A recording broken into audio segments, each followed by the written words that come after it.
How to deposit on Bybit. Hello everybody, welcome back to my channel. This is me, Bipin, and today I'll guide you on how you can deposit on Bybit.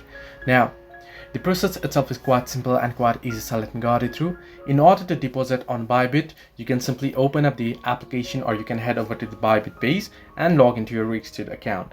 Once here, you want to tap on more option and you want to head over to deposit option under buy crypto. You can see there and you can see fiat deposit. So you want to head into the fiat deposit page.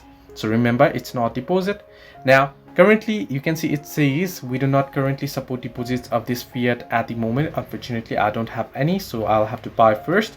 But since I won't be able to show you now, you can head over to that page, to the fiat deposit page, and you can go ahead and deposit. Once the deposit is completed, the funds will be created in your funding account and you can purchase your crypto using the fiat balance anytime.